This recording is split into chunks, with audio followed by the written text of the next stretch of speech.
আজকের পর্বে স্বাগতম।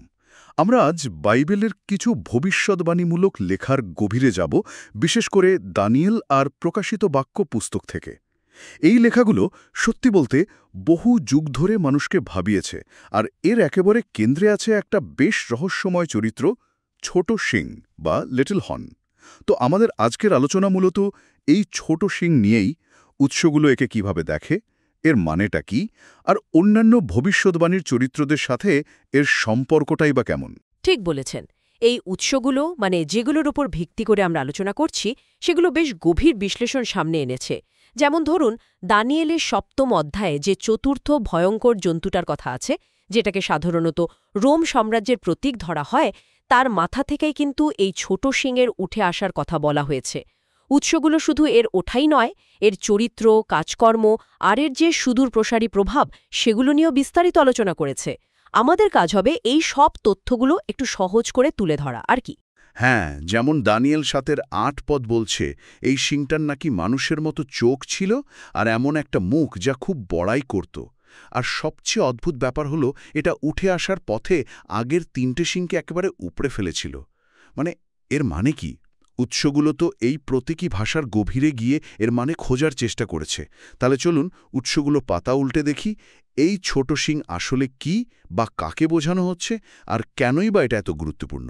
আমাদের লক্ষ্য থাকবে উৎসগুলোর ব্যাখ্যা অনুযায়ী এর পরিচয় আর অন্য ভবিষ্যদ্বাণীমূলক বিষয়গুলোর সাথে এর যোগসূত্রটা বোঝা। তো প্রথমেই দানিয়েল ৭ অধ্যায়ের দিকে তাকানো যাক।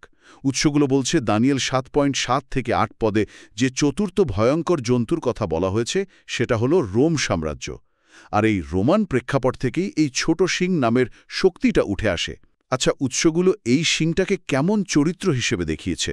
দেখুন, উৎসগুলো দানিয়েল ৭ অধ্যায়ের বর্ণনার ভিত্তিতে বলছে যে এই ছোট সিং কিন্তু অন্য ১০টা সিংয়ের মতো সাধারণ নয়।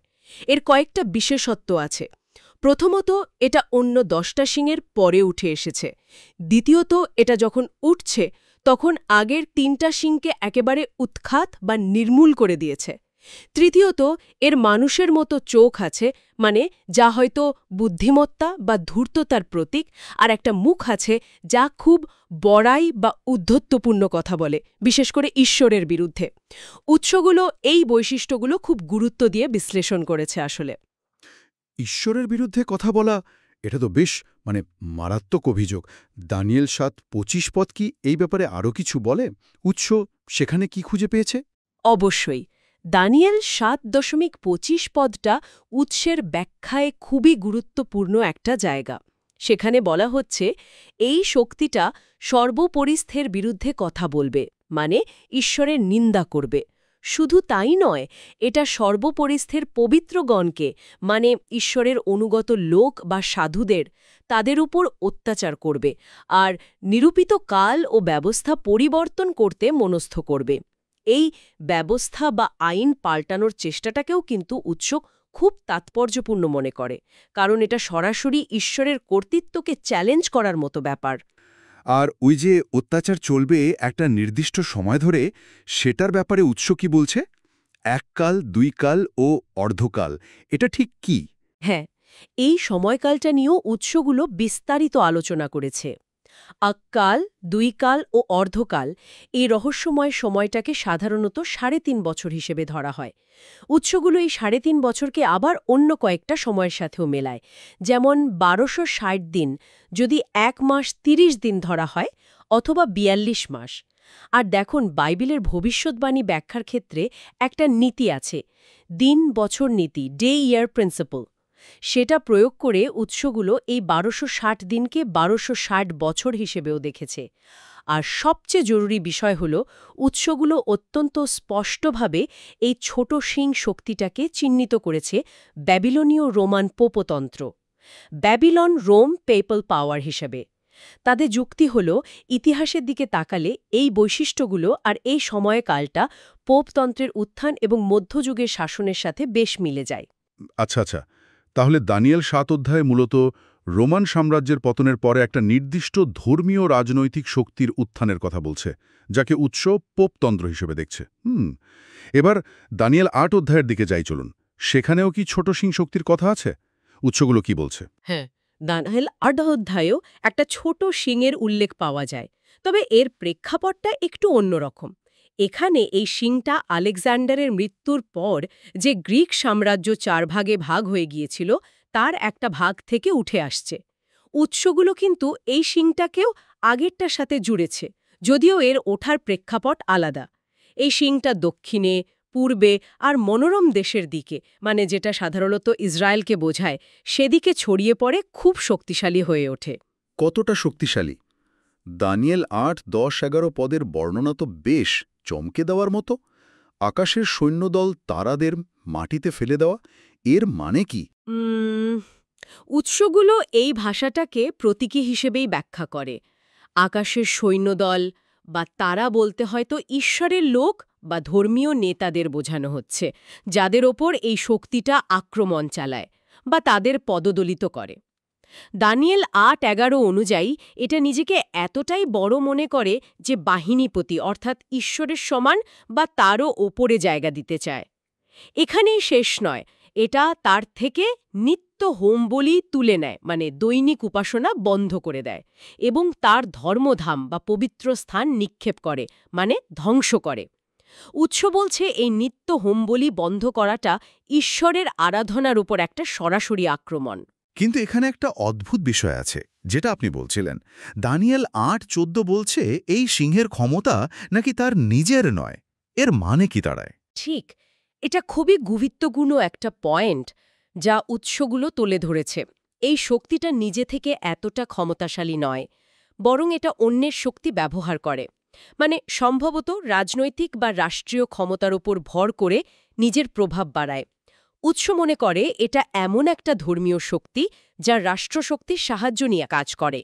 এই বৈশিষ্ট্যটা ছোট সিংহের পরিচয় বোঝার জন্য খুব জরুরি বলেই তারা মনে করে। এটা তার পরজীবী বা সহজীবী প্রকৃতির দিকে ইঙ্গিত করে।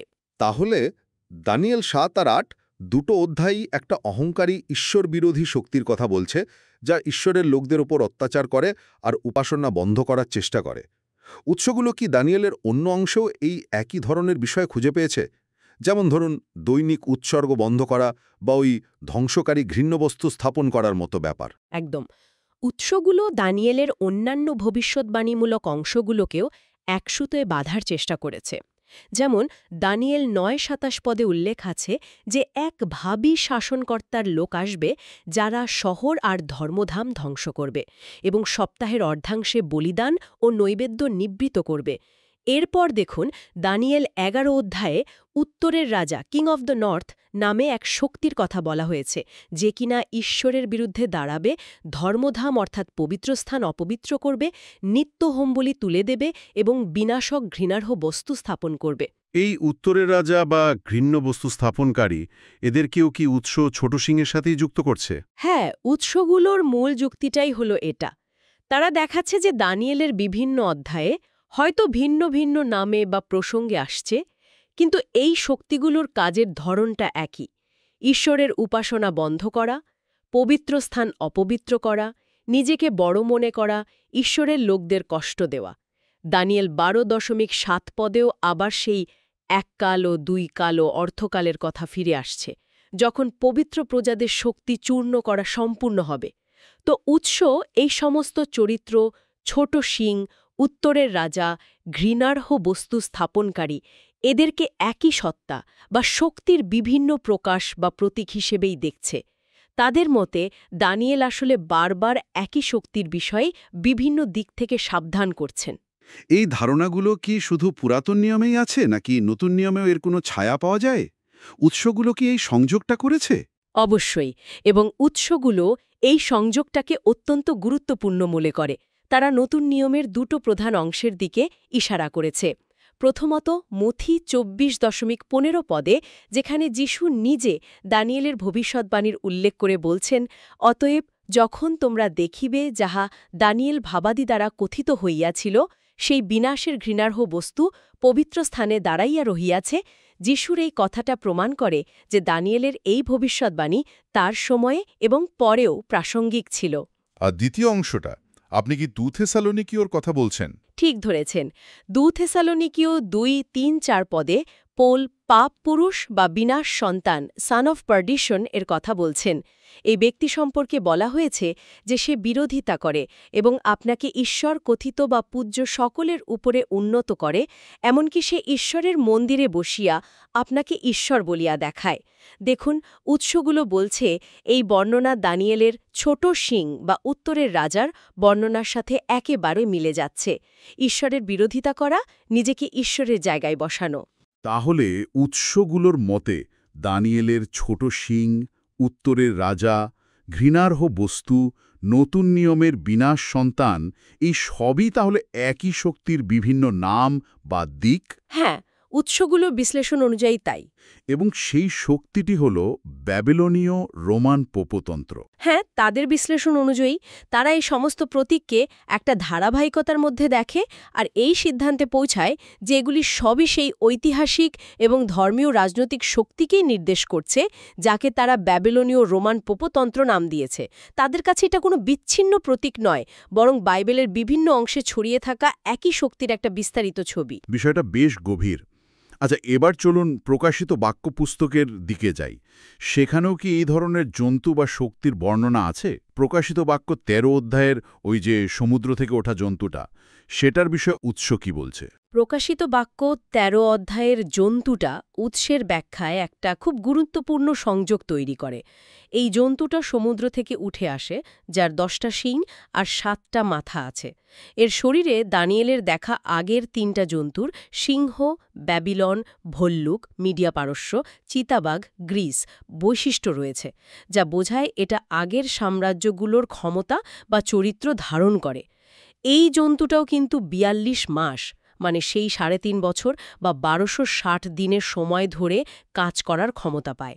ঈশ্বরের নিন্দা করে এবং সাধুদের বা ঈশ্বরের লোকদের সাথে যুদ্ধ করে তাদের হারিয়ে দেয়। উৎস বলছে এই বৈশিষ্ট্যগুলো দানিয়েলের ছোট সিংহের সাথে এতটাই মিলে যায় যে এরা একই শক্তির প্রতীক না হয়ে পারেই না। আর প্রকাশিত বাক্য 17 অধ্যায়ে যে একটা লাল জন্তুর উপর বসে থাকা বেশ্যার কথা আছে, উৎস তাকে কিভাবে ব্যাখ্যা করে? সেটা তো আরও জটিল মনে হচ্ছে। হ্যাঁ, প্রকাশিত বাক্য 17 অধ্যায়ের ছবিটা আরও প্রতীকী এবং জটিল। এখানে একটা লাল রঙের জন্তু দেখা যাচ্ছে, যারও 7টা মাথা আর 10টা শিং আছে। এই জন্তুটার ওপর একজন স্ত্রীলোক বা বেশ্যা বসে আছে। তার কপালে একটা রহস্যময় নাম লেখা, রহস্য মহা ব্যাবিলন, পৃথিবীর বেশ্যাদের ও ঘৃণার্হ বস্তু সকলের মাতা। আর সবচেয়ে ভয়ঙ্কর বিষয় হল, এই স্ত্রীলোকটি নাকি পবিত্রগণের রক্তে এবং যিশুর সাক্ষীদের রক্তে মত্ত। উৎস এই ছবিটাকে ব্যাখ্যা করছে এইভাবে: লাল জন্তুটা হল একটা বিশ্বজোড়া রাজনৈতিক ব্যবস্থা বা ওয়ার্ল্ড বিস্ট গভর্নমেন্ট, আর তার ওপর বসে থাকা বেশ্যাটি হল মহা ব্যাবিলন, যা সেই ধর্মীয় শক্তি অর্থাৎ পোপতন্ত্রকে নির্দেশ করে যে এই বিশ্ব সরকারকে নিয়ন্ত্রণ বা প্রভাবিত করে। এই 7টা মাথার 10টা সিংহের মানে কি? উৎস কি এই বিষয়ে কিছু বলেছে? হ্যাঁ, উৎসগুলোর এরও ব্যাখ্যা দিয়েছে। প্রকাশিত বাক্য 17:9-10 অনুযায়ী 7টা মাথা হল 7টা পাহাড়, যার উপর ওই স্ত্রীলোকটা বসে আছে, আবার এরা 7 জন রাজাও বটে। উৎস সাধারণত এই 7 মাথাকে 7টা ঐতিহাসিক বিশ্ব সাম্রাজ্য হিসেবে দেখে, যারা ঈশ্বরের লোকদের উপর অত্যাচার করেছে: মিশর, অসুর, ব্যাবিলন, মিডিয়া পারস্য, গ্রিস, রোম। আর 7ম মাথাটা হল সেই শেষকালের বিশ্বজন্তু সরকার, আর 10 শিং হল 10 জন রাজা, যারা শেষকালে এই জন্তুর সাথে ক্ষমতা পাবে। তবে মজার ব্যাপার হল, এরা প্রথমে বেশ্যাকে সমর্থন করলেও পরে তাকে ঘৃণা করে ধ্বংস করবে। তাহলে অষ্টম রাজাকে? প্রকাশিত বাক্য 17-11 পদে এর উল্লেখ আছে। অষ্টম রাজার বিষয়টা একটু জটিল, ঠিক বলেছেন। বলা হয়েছে যে পশু পূর্বে ছিল, এখন নাই, সেই অষ্টম, আর সে ওই 7 জনের মধ্যে একজন, এবং সে বিনাশে যাইবে।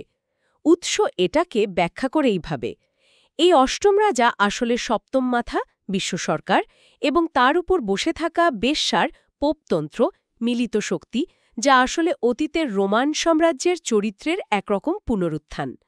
এটা সেই ছোট শিং বা পোপীয় শক্তিরই শেষকালীন, আরও শক্তিশালী রূপ, যে শক্তিটা একটা মারাত্মক আঘাত পাওয়ার পরেও সম্ভবত 1798 সালে ফরাসি বিপ্লবের সময় পোপের ক্ষমতা কমে যাওয়াটাকে বোঝানো হচ্ছে, আবার ক্ষমতা ফিরে পায়। প্রকাশিত বাক্য ১৩তে যেমন বলা হয়েছে, মৃত্যুর আঘাত যা সুস্থ হয়েছিল। তাহলে উৎসের এই দীর্ঘ বিশ্লেষণ যদি আমরা অনুসরণ করি, তাহলে একটা বেশ পরিষ্কার ছবি পাওয়া যাচ্ছে। ছোট সিং ইজ ইকুয়াল টু উত্তরের রাজা, ইজ ইকুয়াল টু ধ্বংসকারী, ঘৃণার্হ বস্তু, ইজ ইকুয়াল টু বিনাশে সন্তান, ইজ ইকুয়াল টু সমুদ্রের জন্তু, প্রকাশিত বাক্য ১৩, ইজ ইকুয়াল টু ব্যাবিলন বেশ্যা, প্রকাশিত বাক্য ১৭, ইজ ইকুয়াল টু অষ্টম রাজা। এই সবই কি তাহলে আসলে একই সত্তা বা শক্তিকে নির্দেশ করছে? উৎসগুলোর উপসংহার ঠিক এটাই। তারা মনে করে বাইবেল বিভিন্ন প্রতীক, রূপক এবং ভিন্ন ভিন্ন ঐতিহাসিক প্রেক্ষাপটে আসলে একই ধর্মীয় রাজনৈতিক শক্তির উত্থান, কার্যকলাপ এবং শেষ পরিণতির বিষয়ে সাবধান করেছে। আর তাদের বিশ্লেষণ অনুযায়ী সেই শক্তিটি হল ব্যাবিলনীয় রোমান পোপতন্ত্র, যা ইতিহাসের বিভিন্ন পর্যায়ে এবং ভবিষ্যতেও ঈশ্বরের কর্তৃত্বের বিরোধিতা করবে এবং তার লোকদের ওপর অত্যাচার চালাবে। তারা পৃথিবীর রাজাদের উপর কর্তৃত্বকারী মহানগরী, প্রকাশিত বাক্য ১৭.১৮ কেউ এই ব্যবস্থার কেন্দ্র হিসেবে দেখে।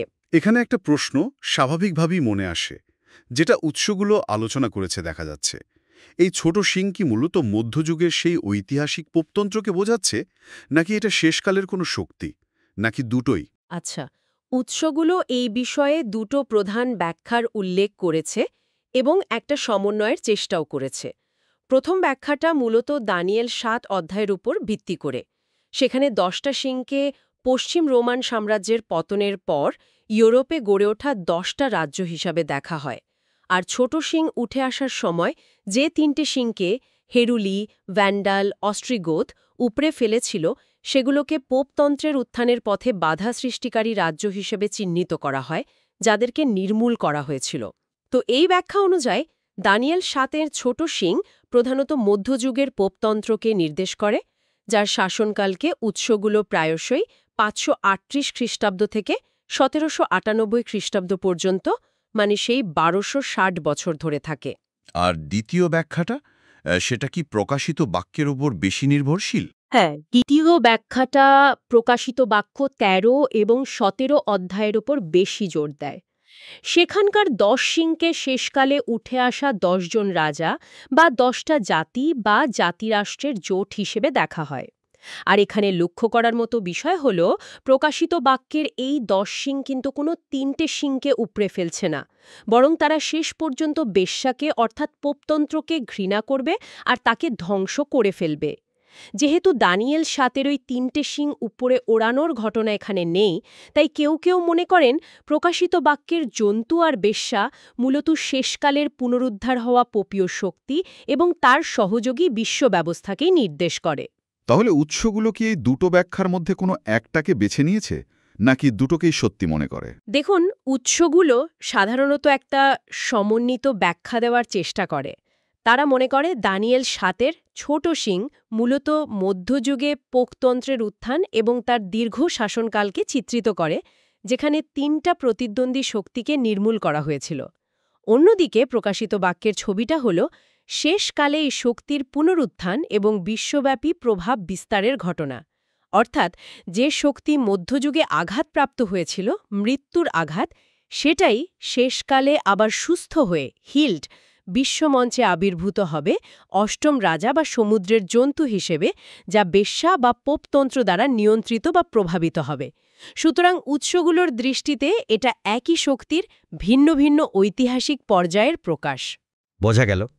তাহলে পুরো আলোচনার সারসংক্ষেপ যদি করতে হয়, এক কথায় বলা যায়, এই উৎসগুলো দানিয়েলের ছোট সিংকে রোমান সাম্রাজ্যের ঐতিহাসিক প্রেক্ষাপট থেকে উঠে আসা একটা প্রভাবশালী ধর্মীয় রাজনৈতিক শক্তি হিসেবে চিহ্নিত করছে। এই শক্তি ঈশ্বরের সরাসরি বিরোধিতা করে, নিজেকে ঈশ্বরের সমান বা তারও উপরে তুলে ধরতে চায়, ঈশ্বরের অনুগত লোকদের ওপর নির্মম অত্যাচার চালায়, ঈশ্বরের আইন আর সময়ে পাল্টে দেওয়ার মতো দুঃসাহস দেখায় এবং ইতিহাসের শেষ পর্যায়ে বিশ্বব্যাপী ক্ষমতার কেন্দ্রে চলে আসবে। একদম ঠিক। এবং উৎসগুলো অত্যন্ত সুনির্দিষ্টভাবে এই শক্তিকে ব্যাবিলনীয় রোমান পোপতন্ত্রের সাথেই যুক্ত করেছে।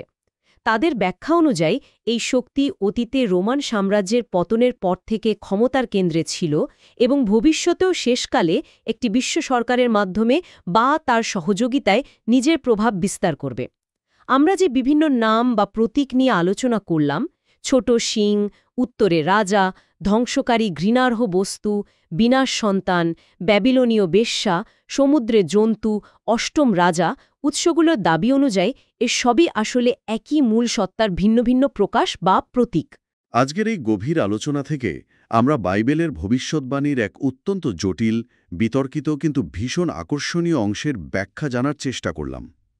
উৎসগুলো যেভাবে দানিয়েল, নতুন নিয়ম এবং প্রকাশিত বাক্যের বিভিন্ন প্রতীক আর ঘটনাকে একসূত্রে গেঁথে একটা নির্দিষ্ট ঐতিহাসিক এবং একই সাথে ভবিষ্যৎ শক্তির দিকে নির্দেশ করছে, তা সত্যি অনেক ভাবনার খোরাক যোগায়।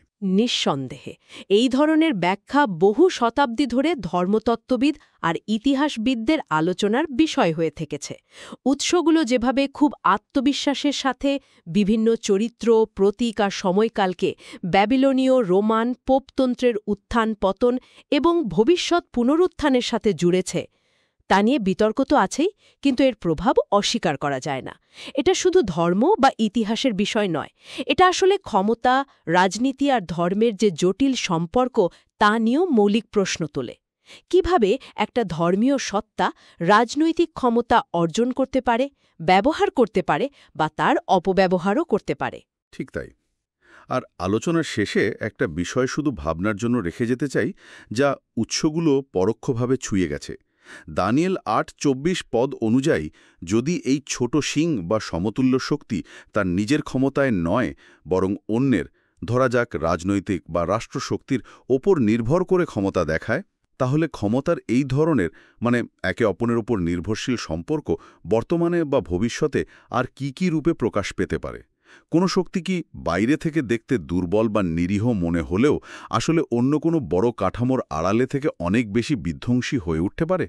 এই প্রশ্নটা আমাদের আজকের আলোচনার বিষয়বস্তুর বাইরে, কিন্তু উৎসগুলোর বিশ্লেষণের নিরিখে এটা একটা প্রাসঙ্গিক চিন্তা হতে পারে ভবিষ্যতের জন্য।